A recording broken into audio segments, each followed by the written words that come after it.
Olá, seja bem-vindo ao resumo da 41ª sessão ordinária do ano que aconteceu na última quarta-feira, dia 12 de dezembro, aqui no plenário da Câmara Municipal de Jacareí. Está comigo aqui o jornalista Rodrigo Vieira, que também comentará a respeito dos projetos que foram discutidos e votados durante esta sessão ordinária. Primeiramente, vamos falar a respeito dos trabalhos dos vereadores, começando pelos 5 pedidos de informação, 10 requerimentos, 28 moções, 52 indicações, além das 5 proposituras que estavam na ordem do dia. Você pode conferir toda esta documentação no site do Legislativo, que é o jacareí.sp.leg.br. Também pode conferir todos os trabalhos dos vereadores diretamente no canal do YouTube da TV Câmara Jacareí. Bom, começando então em relação à ordem do dia, vamos falar a respeito dos projetos de reestruturação da autarquia IPMJ e das 4 secretarias que estavam na pauta da ordem do dia. Lembrando que o prefeito Isaías José de Santana tem trazido nas últimas semanas essas novas reformas a pedido, a demanda em relação ao Tribunal de Justiça, que sentenciou, que decretou que a Prefeitura Municipal de Jacareí necessitava de uma reforma, principalmente em relação aos cargos comissionados que estavam efetuando exercícios, atribuições de cargos efetivos, ou seja, concursados. Baseado nessa sentença, o prefeito Isaías José de Santana tem trazido aqui à Câmara Municipal esses projetos e os vereadores têm discutido a respeito deste assunto. Rodrigo, na semana passada tivemos 3 autarquias já reformadas, com muita discussão. Para essa semana ficou o IPMJ e 4 secretarias, Educação, Infraestrutura, Mobilidade e Educação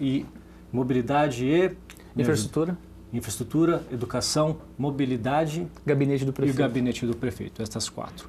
O projeto acabou sendo aprovado, 11 votos a 1. Eu queria que a gente fizesse um panorama geral disso daí. Como que aconteceu essa discussão? Passou tranquilo? Como é que foi? Houve até reuniões, inclusive, antes disso com os secretários? Isso. Então, esse do IPMJ já estava na sessão da semana passada, né? Ele foi retirado porque houve uma discussão, assim como você falou agora, com os sindicatos que estiveram aqui. A sessão foi suspensa na semana passada para ouvi-los, né? Ouvir os 2 sindicatos, tanto dos servidores públicos municipais quanto do SAI. E foi colocada essa situação de que, no caso do IPMJ, haveria uma necessidade de uma aprovação em assembleia dessas modificações, coisa que, a princípio, os sindicalistas, no caso, colocavam essa questão de que esse documento não havia sido ainda apresentado. E aí esse projeto ele foi adiado para essa sessão e agora ele foi aprovado.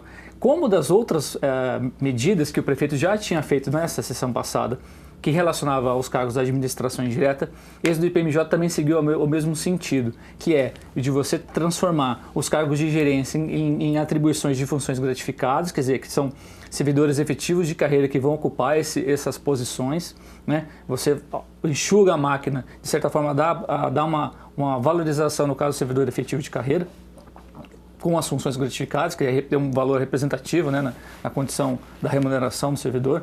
E você também cria um cargo, nesse caso que já existia, mas você adequa, né, o cargo de comissionado, no caso do IPMJ vai ser do presidente e do assessor da presidência, que vão ser 3 vagas, e no caso de efetivo, 2 contadores no cargo do técnico de contabilidade, para atender uma determinação aí do Conselho Federal, né, de contabilidade, e efetivo em comissão são 2 diretores, que também vão ser ocupados por servidor efetivo de carreira. E funções gratificadas, que essa que eu comentei, são 4. São 4 funções gratificadas que vão ser ocupadas também por servidor efetivo de carreira, no caso do IPMJ. Você falou agora das outras, né? No caso da administração direta. Vai no mesmo sentido. Ele acaba com as gerências, né, e transforma essas gerências, esses cargos de gerência, em funções gratificadas também. Faz o mesmo sentido. Ou seja, atribuindo uma valorização ao servidor efetivo de carreira, né? Tudo isso, como você falou, para atender uma determinação da Justiça, do Tribunal de Justiça, que foi motivado por uma ação direta de inconstitucionalidade, né, do Ministério Público. No caso específico da administração direta, o prefeito coloca aí uma questão que, além de adequar a determinação da Justiça, ele faz uma economia de R$4.900.000 desse ano até 2021. que agora já começa a valer isso aí, então você tem uma adequação econômica, uma redução da ordem de 4,9 milhões, quer dizer, é um valor representativo e concomitantemente atendendo à justiça, né? Essa questão da valorização ele coloca também no projeto. Acho que os vereadores levaram muito em consideração isso, até porque esse projeto da administração direta ele foi aprovado por todos os vereadores, né? Não houve ressalvas quanto a isso. Então, quer dizer, você tem um entendimento tanto aqui na Câmara quanto no Executivo dessa importância desse projeto, que ele, claro, você pode discutir, mas tem tanto cargo, que nem até o vereador Luiz Flávio chegou a colocar uma questão dessa relacionada à mobilidade urbana, que você teria mais pessoas na parte administrativa do que efetivamente os agentes de segurança, ele colocou uma proporção, enfim. Tudo bem, eu acho que é uma questão moral, né, de se discutir o quanto é muito ou pouco, enfim. Mas, de fato, o que acontece nesse caso é um pouco o que o prefeito, acho que ele coloca, muito em função dessa necessidade de atender à justiça, de valorizar o servidor efetivo nessas condições de funções gratificadas, né? Eu acho que é um pouco bem isso, assim, falando de uma maneira geral, é por aí que os projetos eles foram apresentados aqui e foram aprovados. Perfeito, então, resumo da situação: as 4 autarquias e as 4 secretarias foram aprovadas. De uma maneira geral, os vereadores disseram que cerca de 40% a 50% dos cargos em comissão acabaram sendo cortados, contando também os transformados, que são aqueles em comissão que passaram a ser de efetivo de confiança, e em relação também às funções gratificadas, FGs. Então, em relação à proporcionalidade, os vereadores alertaram que realmente, de fato, houve algo positivo. Em relação à questão negativa, os vereadores destacaram, como o Rodrigo disse, principalmente em relação aos vencimentos também de alguns cargos, cargo de assessor, o vencimento, e os vencimentos de funções gratificadas. Esta foi a parte negativa que os vereadores salientaram no projeto, mas de uma forma geral todos foram aprovados. Apenas o vereador Luiz Flávio votou contrário a esta reforma e por isso pegamos uma sonora, pegamos uma parte do discurso do Luiz Flávio para enfatizar esta questão. Vamos ouvir o Luiz Flávio. E o que me chamou muita atenção nesse projeto foi a Secretaria de Mobilidade Urbana. Eu tive somando aqui, entre funções gratificadas e cargos em comissão, a Secretaria vai contar com 16 cargos em comissão, contando os propriamente ditos de comissão, mais as funções gratificadas. Senhores vereadores, sabe quantos agentes de trânsito hoje cuidam do trânsito na cidade de Jacareí? 37 agentes. Ou seja, os comissionados e as funções gratificadas equivalem a metade dos agentes de trânsito em exercício. Qual secretaria funciona onde a metade da secretaria que é comissionado? 37 agentes de trânsito para cuidar de uma cidade de 220 mil habitantes. Tem uma secretaria, como eu já disse aqui no meu voto quando foi criar, uma secretaria de estrutura de pessoal. É isso que está demonstrado. Tem 39 vagas abertas, mediante concurso de agente de trânsito, e que não foram chamados, não foram ocupadas. E o mais grave, senhores e senhoras vereadores, é que sabemos, como falaram aqui, da questão do roubo de máquinas, também furtaram as motos da Secretaria de Mobilidade Urbana. Tá, então você ouviu o vereador Luiz Flávio, o que votou contrário aos projetos, somente salientando que ele foi rebatido por alguns outros vereadores. Os vereadores alertaram que não é essa quantidade de agentes, é um pouco maior. O fato da moto, do roubo da moto, alguns vereadores disseram que ela já havia sido recuperada, enfim, gerou um debate, gerou uma polêmica em relação, cada um sustentando a sua tese, mas de uma maneira geral, projeto aprovado com poucas modificações por emendas. Passando agora para o segundo projeto, que também foi discutido, votado e aprovado, que tem bastante relação com esses projetos de reforma, que é um projeto que chegou, inclusive, na própria quarta-feira, no começo, antes mesmo da sessão ordinária, de autoria do prefeito em exercício, Edgar Sasaki, já que o prefeito José de Santana está de férias, e este projeto visava aumentar em uma quantidade o cargo de assessor na Fundação Prolar.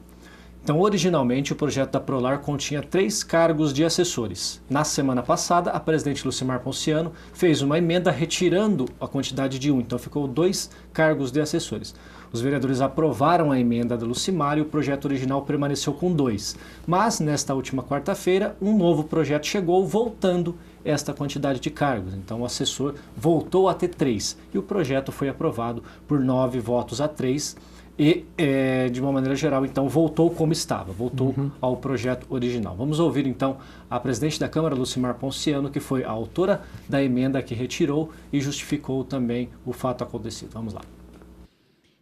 A respeito dessa emenda, que eu tinha feito uma emenda no projeto anterior da reforma administrativa da Fundação Prolar, porque no entendimento precisa valorizar a diretoria técnica operacional da Prolar e a única opção de vereador que é limitado na inclusão de emendas, né? Então eu não poderia dar gastos para o Poder Executivo.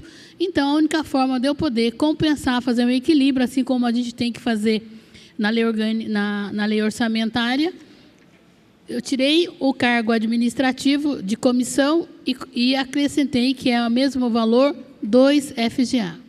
Mas entendendo que a Fundação Prolar é uma política pública de conflito social, de atendimento praticamente da cidade inteira, na questão de moradia e mais ainda, a regularização fundiária, e ela tem que pensar, atuar, ter um plano atuante para a diminuição dessas áreas irregulares, e então a gente vê que realmente tem que ter essa extensão. Muito bem, então você ouviu a presidente Lucimar Ponciano justificando o seu voto em relação ao projeto que foi aprovado por 9 votos a 3, voltando então, como eu disse, voltando normalmente o assessor da Prolar, permanecendo então como número 3, cargos, aliás, a quantidade, né, 3. Passando agora para o terceiro projeto, abertura de crédito em relação ao sistema de abastecimento de água? Isso, é uma estação de tratamento de água. Então, de forma geral, o projeto visa obtenção de crédito, de né? R$1 milhão. Isso, junto à Caixa Econômica Federal, né? Esse R$1 milhão vai vir para aumentar a vazão de uma ETA, de uma estação de tratamento de água aqui em Jacareí, que é a ETA Jacareí, né? Atualmente, essa vazão ela é de 700 litros por segundo. E com esse recurso, né, que vai vir via Caixa Econômica Federal, empréstimo junto à Caixa, através do Ministério das Cidades, essa vazão vai ser ampliada em 500 litros por segundo, ou seja, vai dar uma vazão de 1.200 litros por segundo. Isso, segundo o prefeito, vai possibilitar que ele paralise uma das outras 2 ETAs para fazer obras de manutenção, enfim, reparos, e dando uma condição mais tranquila para o Serviço Autônomo de Água e Esgoto atender a população sem prejudicar um serviço de manutenção possivelmente que possa ser executado numa dessas outras 2 estações. É um recurso importante nesse caso, né, porque você, de certa forma, essa atual gestão ela visa também atender um posicionamento que foi colocado pelo prefeito durante a campanha, né, que é aumentar os percentuais aí de tratamento de água, de coleta de tratamento de água e coleta de esgoto em Jacareí, né? Você vai possibilitar uma melhoria da condição de vida, da qualidade de vida da população, e também dar uma tranquilidade maior para as pessoas, dos funcionários do SAI, para fazer esses reparos nas outras 2 estações sem prejudicar o atendimento. Perfeito. Então, para que toda essa infraestrutura, essa modernização fosse feita, é necessária a autorização da Câmara para conseguir esse empréstimo junto à Caixa Econômica Federal no valor de R$1 milhão, conforme o Rodrigo acabou de dizer. Projeto, então, aprovado por unanimidade, aguardando, então, para o ano que vem o início das obras. E passando para o último projeto, esse que já estava em segunda discussão, que é a Lei Orçamentária Anual. Rodrigo, a gente já comentou bastante a respeito disso, é um acréscimo de 20% para o ano que vem. Então, para o ano que vem, o orçamento municipal, o orçamento de Jacareí gira em torno de R$1.260 milhões de reais, o que representa 20% a mais do que em relação a esse ano. Lembrando sempre que isso é uma estimativa, há inclusive muitas críticas, muitas observações, principalmente dos vereadores, dizendo que muito provavelmente esses 20% não acontecerá, ou seja, a arrecadação pode ser menor, mas de uma maneira geral, Rodrigo, o projeto foi aprovado. E temos também dentro desse projeto a questão das emendas impositivas, correto? Isso, um projeto de lei que altera, né, altera a lei orgânica do município, inclui essa possibilidade do parlamento, quer dizer, da Câmara, fazer proposições diretamente no orçamento, manejos dentro do orçamento, 1,2% da receita corrente líquida. A receita corrente líquida é o recurso disponível na prefeitura para toque de caixa para atendimento de demandas primárias, ou seja, pagamento de funcionários, realização de obras, enfim. Esse 1,2% da receita corrente líquida hoje está em torno de 700 milhões. Ou seja, 1,2% de 700 milhões daria esse 8,9 milhões que os vereadores teriam que, para distribuir entre os 13 vereadores, daria em torno de 680 mil reais para cada vereador trabalhar manejando o orçamento, ou seja, aplicação direta via parlamento desse recurso que vai ser para 2019 colocado nas ações da administração direta e indireta. Cada vereador, como eu acabei de falar, em torno de 680 mil reais, metade desse valor é obrigatoriamente destinado para a área de saúde e os demais fica a cargo do vereador destinar para qualquer área da administração. Vale lembrar aí que grande parte, apesar desse percentual mínimo de 50%, alguns vereadores, por exemplo, o Dr. Rodrigo Salomão, que é o autor do projeto de emenda, junto com o vereador Luiz Flávio, ele destinou praticamente 95% aí desse valor para a saúde pública, no caso do Hospital São Francisco de Assis e a Santa Casa de Misericórdia. Outros setores também importantes aí da aplicação, da destinação desses recursos via emenda impositiva está relacionado com a Secretaria de Esportes e Lazer e a Secretaria de Assistência Social. No caso, as entidades que trabalham com os idosos, trabalham com crianças, trabalham com a questão de deficiência, né, portadores de Down, síndrome de Down, enfim. São áreas da administração que tiveram uma relevância na aplicação desses recursos. Vale lembrar que esse dinheiro, esses valores, eles não vêm para a Câmara. O vereador ele tem uma reserva dentro do orçamento que ele pode alterar, ele pode manejar esse recurso. Em vez de ser só o prefeito fazer essa destinação, fazer esse desejo de aplicar, o vereador passa a ter também diretamente ação dentro desse manejo do orçamento. Perfeito, então o projeto foi aprovado. Lembrando, para quem tem interesse maior em relação às emendas impositivas, pode acessar o site da Câmara Municipal, que é jacareí.sp.leg.br. Lá você verá por vereador, cada vereador, o que cada vereador indicou, o que cada vereador destinou esses 685 mil reais, sendo 50% para a saúde e 50% da maneira com que ele achar melhor. Então no site, na parte de notícias do site, você verá cada vereador aonde cada um desse dinheiro foi alocado. Bom, esse então foi o resumo da última sessão ordinária do ano. Esperamos que você tenha gostado. Continue com a gente. TV Câmara Jacareí, a TV pública da cidade.